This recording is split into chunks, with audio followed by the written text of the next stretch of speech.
What film made you say, holy shit, there is still 50 minutes left? The Sound of Music.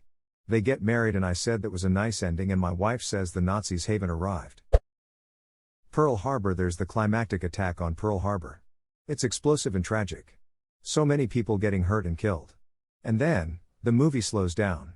And keeps going. For another hour. Ugh. Pearl Harbor is a 2-hour movie squeezed into 3 hours. Roger Ebert. Pearl Harbor is a 2-hour movie squeezed into 3 hours. Roger Ebert. The second part of the quote is what does it for me, about how on December 7, 1941, the Japanese staged a surprise attack on an American love triangle. The Onion, in their atlas, wrote one of my favorite one-liners in the U.S. History Timeline section. 2001, Japanese movie critics bomb Pearl Harbor. It's lived rent-free in my heart ever since. Actually, now that I think of it, that might have been a headline shown in the movie. My favorite Onion one-liner was from the Obama campaign's early days. Black guy asks nation for change. I always thought it was a toss-up between that one and black guy given worst job in nation. I think there was also one when they moved into the White House. Black family moves into public housing. The Onion is a ducking national treasure. Titanic, when you put that second tape in the VCR. Yes. That's how I saw it and couldn't believe there was still a whole tape to go. The second tape is the best part though. The Irishman 3.5-hour runtime was a little long for one sitting. I felt The Irishman was too long until I finished it. The whole thing builds up to an ending as such a gut punch. I'm not sure there's much you could cut that wouldn't take away from the weight of that ending. Edit, definitely hard to finish in one sitting though. Full Metal Jacket in an excellent way. When I was a kid, my family used to watch this on Laserdisc. I think it's the only movie we had that you not only had to flip the disc, but there was a second disc. I'm pretty sure the multiple intermissions are why it was our family Christmas movie, although my dad claims it's because they sing Happy Birthday to Jesus. Full Metal Jacket, the family Christmas movie that everyone will love. I have the opposite problem with David Lynch projects. You realize there's 10 minutes left, and there's no way he's going to wrap this up in that time and have it make sense, unless he comes out right now and reads it to you. But I always come back for more, like a victim of confused abuse. I never assume I will fully comprehend any David Lynch film ever, even after the 20th rewatch, without looking up additional theories online. It's pretty simple actually. David Lynch does not have a point to make or a message to tell viewers. He creates films to make you feel. I've only seen Eraserhead once, and it left me so viscerally upset that when I got home from my buddy's place, I sat with my grandma and just cried about it. Loved it. It's been like 15 years now. I should probably actually sit down and watch some of his stuff as a non-high schooler. As a new parent, Eraserhead made more sense from an emotional evocation perspective. In the Criterion classic Freddy Got Fingered, towards the end of the movie, there's a big crowd scene with people holding signs welcoming home the heroes. One of the signs reads, "When the duck is this movie going to end?" Especially funny since the original filming was something like 4+ hours. They filmed an entire scene of blowing up Freddy's dad's boat, and it never made the cut due to time constraints. It's a shame we still haven't gotten a director's cut of this classic. Transformers: Age of Extinction. That movie was so awful I never even finished it. Spoiler, Galvatron runs away like a bitch and Lockdown gets split in two by Optimus's thick metal rod, then Optimus flies into space and says he's gonna destroy his creator. Lockdown gets split in two by Optimus's thick metal rod. Well then. Every film, since the internet destroyed my attention span. Pirates of the Caribbean, Curse of the Black Pearl. Not in a bad way. I just remember feeling like I was watching the climax and then it kept going. Would have agreed with the sequels, but I actually thought the first Pirates was a perfect movie. My brother usually quotes Barbossa Jeffrey Rush, "When not wanting to do something, I'm disinclined to acquiesce to your request. It means no." I prefer the code as more what you'd call guidelines than actual rules. Gladiator made me say holy shit, there is only 50 minutes left. He enters the Colosseum in second half of the movie. I felt like it had just started.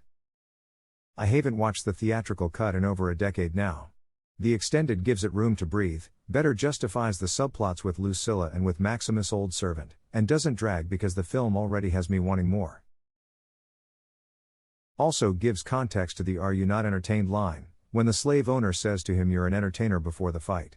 Rewatching it for the first time in a long time recently, I found it baffling they'd cut that line when it adds a minute at most to the runtime. Hateful Eight. That movie is one long-ass conversation. But in a good way. I like the extended version even better, especially since it's broken down into 4 episodes as opposed to one long-ass film. When I moved to Wyoming, my GF and I had a movie binge where we watched movies set in Wyoming. Watched the extended cut for the first time and I was glued to the screen. Perfect movie for a cold, snowy day. Titanic. Back in the 90s where VHS was still a thing, Titanic the movie was split between 2 VHS tapes. The first being all about the onboarding and love story, while the second finally was about the iceberg hit and sinking after spending what felt like another hour on the love story. I've always dozed off before the second VHS tape got entered, where my family stopped playing part 1 and just go straight to part 2 whenever we decided to watch the movie after that point. The Eternals. It would have been better as a Disney Plus show. Even at such a long runtime, it felt like they tried to cram in too much. Exactly my thought when watching. Then the characters could have each had more time dedicated to them, plus fleshing them out. They could have played with the history so much more, introduced other characters in glimpses, like Hercules, Apocalypse, Wolverine, or any number of other long-lived characters. Even just a Thor cameo.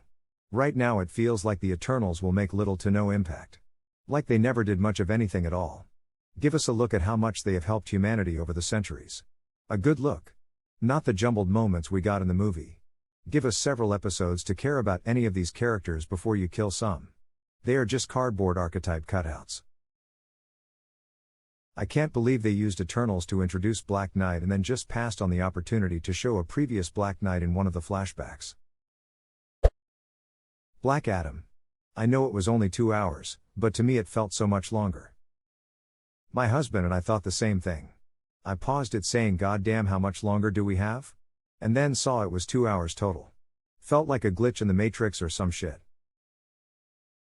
At one point I legit thought the movie was over since it had a climax, and then there was another like 30 minutes left.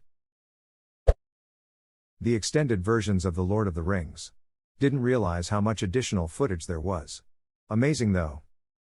I've run out of food and there's still 20 days of film left. Please send help.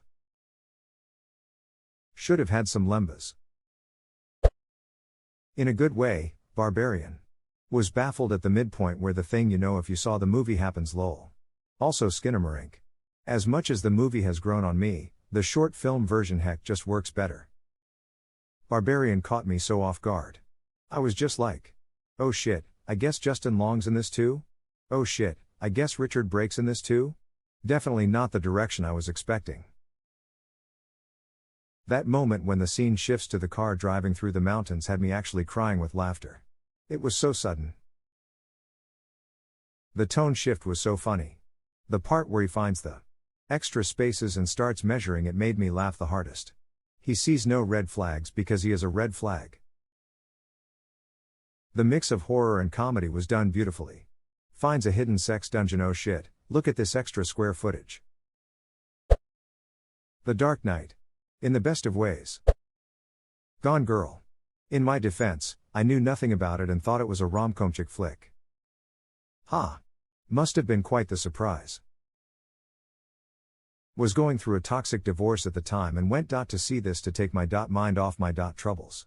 Sat shell-shocked afterwards. My other one was World War Z. Near the end there was a tense scene where he has to walk past one teeth-gnashing zombie. I let out an involuntary and inappropriate laugh at how much it resembled my ex in zombie makeup. It was meant to be a tense scene. When the scientist got scared and ran and tripped on the ramp and shot himself, I was the lone person in the theater who laughed at the sheer absurdity of it. I was on my third date and my GF broke it off because she thought I was a maniac.